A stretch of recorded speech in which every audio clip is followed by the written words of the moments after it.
ہم پچھلے ایپیسوڈ میں یہ بات ذکر کر رہے تھے کہ مولانا مودودی صاحب نے خلافت و ملوکیت میں جو فرق کیا ہے اور اسی طرح ان کی جو تضاد بیانی ہے اس حوالے سے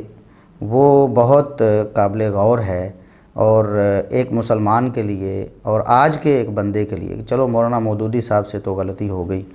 تو آج کا جو شخص انہیں فالو کر رہا ہے اسے ضرور سوچنا چاہیے کہ میں کس طرف جا رہا ہوں۔ جس چیز کو خود مولانا مودودی صاحب اچھی طرح سمجھ نہیں سکے اور اس میں انہوں نے تضاد بیانی کی ہے، یعنی خود اپنی ہی مخالفت وہ کئی موقعوں پر کر چکے ہیں،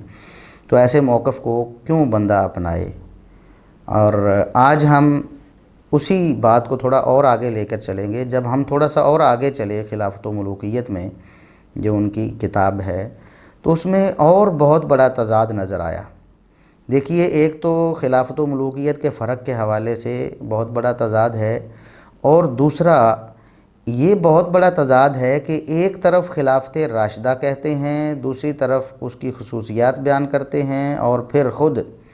وہی مولانا مودودی صاحب اسی خلافت کو ملوکیت بھی بنا رہے ہیں۔ یعنی ملوکیت ان کے نزدیک ایک دین کی بربادی ہے اور اسلام کے اصولوں سے متصادم ہے، اور ساری امت میں خون خرابہ اسی ملوکیت کی وجہ سے ہوا ہے، اور وہی ملوکیت وہ خلافت راشدہ میں ثابت کر رہے ہیں۔ کہتے ہیں کہ خلافت راشدہ میں ہی ملوکیت بن گئی تھی، تو یہ بات کیسے تسلیم کر لی جائے اور کون سی ان کی بات درست مانی جائے؟ یا تو خلافت راشدہ کی جو وہ خصوصیات بیان کرتے ہیں کہ وہ قابل اتباع ہے، وہ قابل تحسین ہے، اور اس میں خوبیاں ہی خوبیاں تھیں، اسے مانا جائے، یا پھر خلافت میں جو کہتے ہیں کہ ملوکیت اسی خلافت میں آ گئی تھی، اس بات کو مان لیا جائے کہ ان کے نزدیک دین کی بربادی خلافت راشدہ میں ہوئی ہے، اس بات کو مانا جائے۔ اب ذرا میں دونوں ان کے جو موقف ہیں وہ آپ کے سامنے رکھتا ہوں۔ سب سے پہلے تو خلافت راشدہ کے بارے میں انہوں نے ایسی تعریف کی کہ خلافت راشدہ جس کے امتیازی خصائص اور بنیادی اصول گزشتہ صفحات میں بیان ہو چکے ہیں، حقیقت میں محض ایک سیاسی حکومت نہ تھی بلکہ نبوت کی مکمل نیابت تھی۔ یعنی خلافت راشدہ کا دور جو مولانا مودودی صاحب کے بقول 30 سال یعنی سیدنا علی رضی اللہ عنہ کی خلافت تک تھا، کہتے ہیں کہ یہ جو دور تھا یہ نبوت کی مکمل نیابت تھی۔ یعنی نبی کریم صلی اللہ علیہ وسلم کے نقش قدم پہ ایک ایک قدم رکھا گیا، کہیں بھی آپ صلی اللہ علیہ وسلم کے طریقے کی مخالفت نہیں کی گئی۔ یعنی اس کا کام صرف اتنا ہی نہ تھا کہ ملک کا نظم و نسق چلائے، امن قائم کرے اور سرحدوں کی حفاظت کرتی رہے، بلکہ وہ مسلمانوں کی اجتماعی زندگی میں معلم، مربی اور مرشد کے وہ تمام فرائض انجام دیتی تھی جو نبی صلی اللہ علیہ وسلم اپنی حیات طیبہ میں انجام دیا کرتے تھے۔ یعنی خلافت راشدہ میں سیدنا ابوبکر، سیدنا عمر، سیدنا عثمان، سیدنا علی رضی اللہ عنہم نے ایک ایک قدم نبی کریم صلی اللہ علیہ وسلم کے اسوہ حسنہ کے مطابق رکھا اور اس میں کوئی کوتاہی نہیں کی۔ اسی طرح آپ صلی اللہ علیہ وسلم کی طرح معلم رہے، مربی رہے اور مرشد رہے، کسی موقع پر امت کو ہلاکت اور بربادی میں نہیں ڈالا اور امت کی خرابی نہیں کی۔ اور اس کی یہ ذمہ داری تھی کہ دارالاسلام میں دین حق کے پورے نظام کو اسی اصلی شکل و روح کے ساتھ چلائے اور دنیا میں مسلمانوں کی پوری اجتماعی طاقت اللہ کا کلمہ بلند کرنے کی خدمت پر لگا دے۔ یعنی وہ کہتے ہیں کہ خلافت راشدہ کی یہ ذمہ داری تھی کہ دین حق کے پورے نظام کو اسی اصلی شکل اور روح کے ساتھ چلائے۔ یعنی خلفائے راشدین نے مولانا مودودی صاحب کے بقول، یہاں پر میں یہ بات بار بار بتا رہا ہوں کہ یہاں اس پیرے میں مولانا مودودی صاحب نے، اور اس سے پیچھے کچھ باتوں جو میں پہلے ذکر کر چکا ہوں ان باتوں میں انہوں نے یہ باور کرایا ہے کہ خلفائے راشدین نے پورے 30 سالہ دور میں سیدنا ابوبکر، سیدنا عمر، سیدنا عثمان، سیدنا علی رضی اللہ عنہم نے اپنے پورے دور میں نبی کریم صلی اللہ علیہ وسلم کے ایک ایک طریقے کو اپنایا ہے اور دین حق کی اصلی اور مکمل شکل کو دنیا کے سامنے لائے ہیں، کہیں بھی خرابی نہیں کی۔ اس بنا پر یہ کہنا زیادہ صحیح ہوگا کہ وہ صرف خلافت راشدہ ہی نہ تھی بلکہ خلافت مرشدہ بھی تھی۔ یعنی خلافت راشدہ خلافت مرشدہ بھی تھی، ٹھیک ہے، لوگوں کی رہنمائی بھی، لوگوں کی بھلائی بھی، سب کچھ اس خلافت میں ہوا۔ کچھ بھی ایسا نہیں ہوا جس سے امت کی بربادی ہوئی ہو، جس سے اسلام کا نظام خراب ہوا ہو۔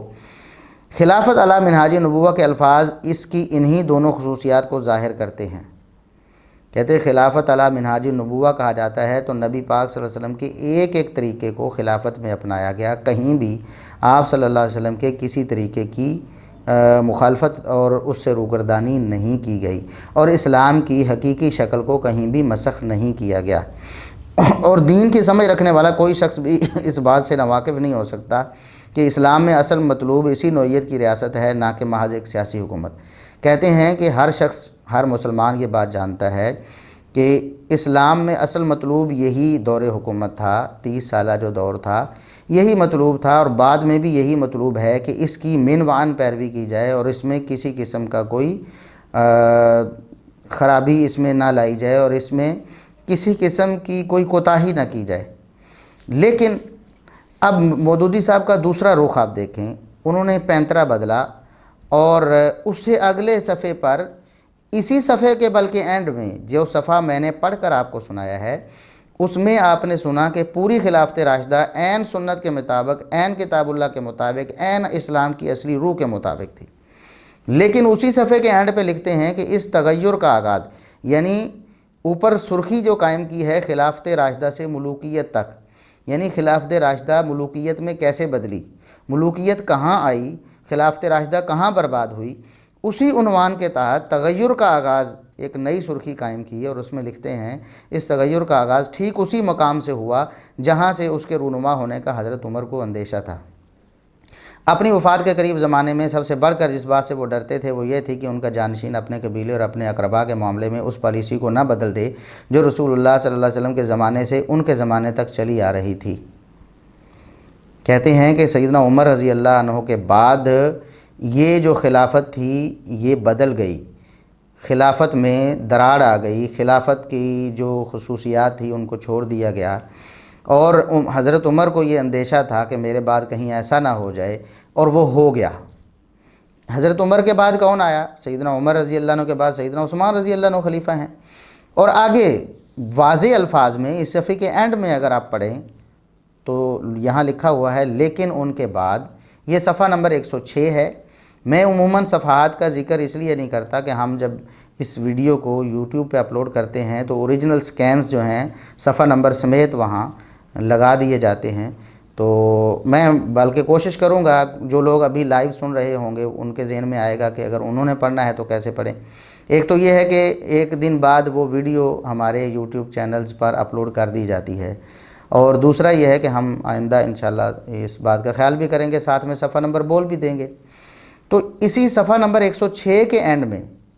لکھا ہے کہ لیکن ان کے بعد، یعنی سیدنا عمر رضی اللہ عنہ کے بعد حضرت عثمان جانشین ہوئے تو رفتہ رفتہ وہ اس پالیسی سے ہٹتے چلے گئے، یعنی جو پالیسی رسول اللہ صلی اللہ علیہ وسلم کی تھی، انہوں نے اوپر بتایا ہے کہ رسول اللہ صلی اللہ علیہ وسلم نے اپنے پورے عہد حکومت میں یہ کیا، سیدنا ابو بکر نے یہ کیا، اور اس کے بعد کہتے ہیں کہ لیکن ان کے بعد جب حضرت عثمان جانشین ہوئے تو رفتہ رفتہ وہ اس پالیسی سے ہٹتے چلے گئے۔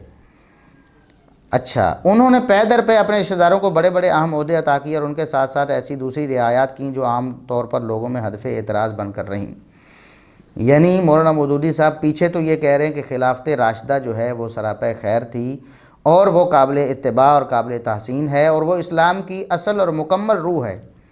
لیکن یہی خلافت راشدہ سیدنا عثمان رضی اللہ عنہ کے دور میں کہتے ہیں کہ ملوکیت میں بدل گئی تھی،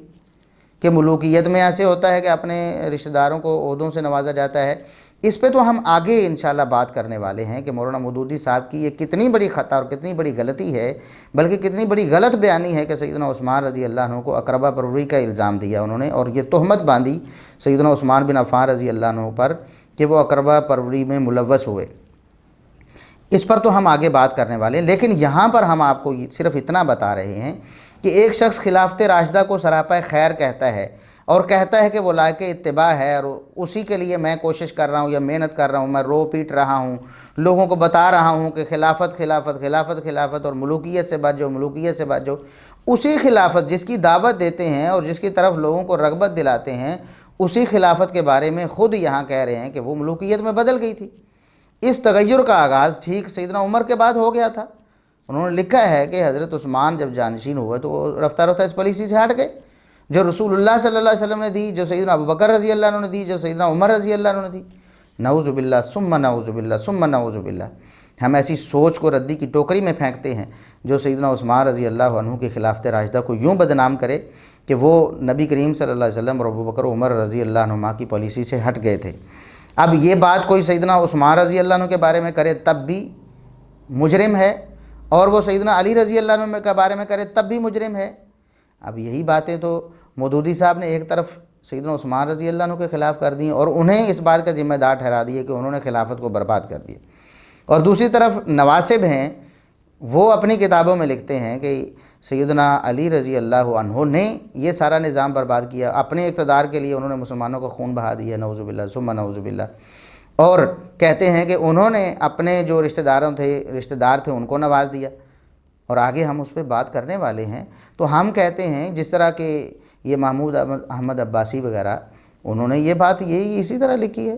ہم تو ان کو بھی صاحب ہی کہیں گے، محمود احمد عباسی صاحب، ہم مودودی صاحب کو صاحب کہتے ہیں تو محمود عباسی صاحب کو بھی صاحب کہیں گے، کیونکہ ہمارا ان کی ذات سے کوئی اختلاف نہیں، ہمارا ان کے نظریات سے اختلاف ہے۔ ہم کہتے ہیں کہ دونوں اہل سنت کے نظریے سے ہٹ گئے، ایک نے سیدنا عثمان رضی اللہ عنہ کو مجرم بنا کر کھڑا کر دیا، دوسرے نے سیدنا علی رضی اللہ عنہ کو مجرم بنا کے کھڑا کر دیا، ان کو ساری برائیاں سیدنا علی رضی اللہ عنہ میں نظر آنے لگیں، اور مودودی صاحب کو سیدنا عثمان رضی اللہ عنہ میں نظر آنے لگیں، اور اسی طرح سیدنا معاویہ رضی اللہ عنہ میں نظر آنے لگیں۔ تو بات یہ ہے کہ اہل سنت کا جو موقف تھا اس سے دونوں ہٹ گئے ہیں، اور پھر دیکھیں کہ کتنی بڑی تضاد بیانی ہے، کتنا بڑا یعنی یہ دو رخی والا معاملہ ہے کہ ایک طرف خلافت راشدہ کے نعرے لگانا اور خلافت راشدہ کو باعث نجات قرار دینا، اور دوسری طرف اسی خلافت راشدہ کو سیدنا عمر رضی اللہ عنہ کے بعد ملوکیت میں بدلا ہوا دکھانا کہ یہاں ملوکیت میں بدل گیا تھا معاملہ اور اپنے رشتہ داروں کو نوازنے کا سلسلہ شروع ہو گیا تھا، نعوذ باللہ ثم نعوذ باللہ۔ تو ہم لوگوں کو دعوت فکر دیتے ہیں کہ اللہ کے لیے اس بات پہ غور کریں۔ مولانا مودودی صاحب خود ہی صفحے کے شروع میں کچھ اور کہہ رہے ہوتے ہیں، صفحے کے آخر میں کچھ اور کہہ رہے ہوتے ہیں، ایک طرف دعویٰ کچھ اور ہو رہا ہوتا ہے، دوسری طرف اسی دعوے کی نفی کر رہے ہوتے ہیں۔ تو کیوں آپ ایسے ان کے پیچھے لگے ہوئے ہیں اور صحابہ کرام کے بارے میں اپنے ایمان کو برباد کر رہے ہیں؟